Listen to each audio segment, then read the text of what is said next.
Hi friends, నమస్తే. అందరూ బాగున్నారా? మన సబ్స్క్రైబర్ నాని గారు గుంటూరు జిల్లా బట్టిప్రోలు నుంచి మనకు ఒక 5.1 ఛానల్ యాంప్లిఫైయర్, అదేవిధంగా 5 ఛానల్ స్పీకర్స్ అయితే ఆర్డర్ చేశారండి. ఆయన దగ్గర సబ్ వూఫర్ ఉంది. నాకు సబ్ వూఫర్ వద్దనియా, నాకు 5 స్పీకర్స్ అనేవి మీరు రెగ్యులర్గా యూజ్ చేసే జిప్ కంపెనీ స్పీకర్స్ ఇవ్వండి. అదేవిధంగా యాంప్ వచ్చినప్పటికీ ఒక బేసిక్ యాంప్లిఫైయర్, అంటే మరి డిఎస్పీ రిమోట్ కిట్ కాకుండా ఒక బేసిక్ లో ప్రైస్లో ఒక యాంప్ చేసి ఇవ్వండి అన్నారు. ఆయన కోసం అయితే ఒక యాంప్ అయితే మనం సిద్ధం చేయడం జరిగింది. ఆల్రెడీ ట్రాన్స్పోర్ట్కి అయితే వేసేసాను. సో ఆ యాంప్ ఏ విధంగా ఉంది, సౌండ్ ఏ విధంగా ఉంది, ఏంటి అనేది అయితే ఈ వీడియోలో మీకు నేను చూపిస్తాను.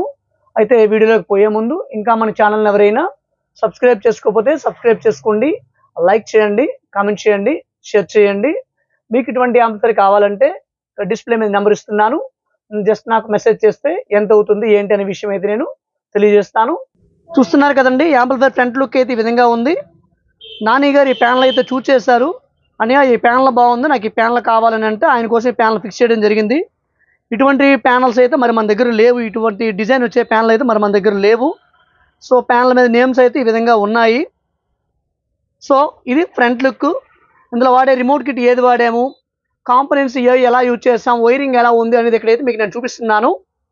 మొదటిగా పవర్ సప్లై వచ్చినప్పటికీ ట్రాన్స్ఫార్మరు ఫుల్ హెచ్డి ట్రాన్స్ఫార్మర్ అయితే మనం యూజ్ చేయడం అయితే జరిగిందండి. ఇదైతే సన్వా కంపెనీ ఫిల్టర్లు, అదేవిధంగా ఆర్యూ డయోడ్ అయితే యూజ్ చేస్తాం, మెటల్ డయోడ్ అనేది. సో ఇక్కడ బక్ బోర్డ్ అనేది ఈ ఫ్యాన్స్ కోసం అయితే బక్ బోర్డు తీసుకున్నామండి. ఫ్యాన్లో లైట్ల కోసం బక్ బోర్డు తీసుకున్నాము. ఇక ఫ్యాన్లు వచ్చినప్పటికి హీట్ సింక్ పక్కగా ఫ్యాన్లు అయితే తీసుకోవడం జరిగింది. సబ్ వూఫర్ వచ్చినప్పటికి కుమార్ ఆడియోస్ థండర్ మోన్ అయితే యూజ్ చేయడం జరిగిందండి. And sub woofer Priyam board ఇది. ఇక 5 ఛానల్ వచ్చినప్పటికి శక్తి 10 మాస్ఫెట్ బోర్డు అయితే యూజ్ చేస్తామండి.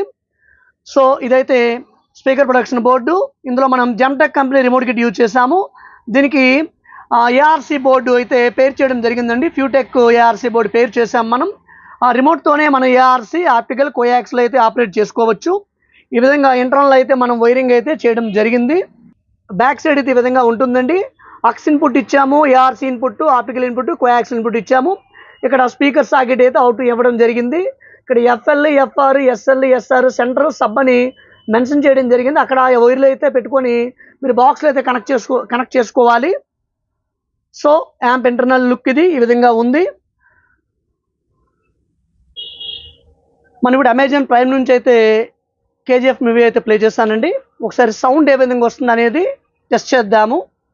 ఒకవేళ దీనికి ఏమైనా కాపీరైట్ క్లైమ్ లాంటిది పడితే ఇదే వీడియోని నేను సౌండ్ టెస్టింగ్ వీడియోని ఇన్స్టాగ్రామ్లో పోస్ట్ చేస్తాను. 18, 19, 20, 21, 22 నిన్ను కలిపితే 23. లెక్క కరెక్టేనా?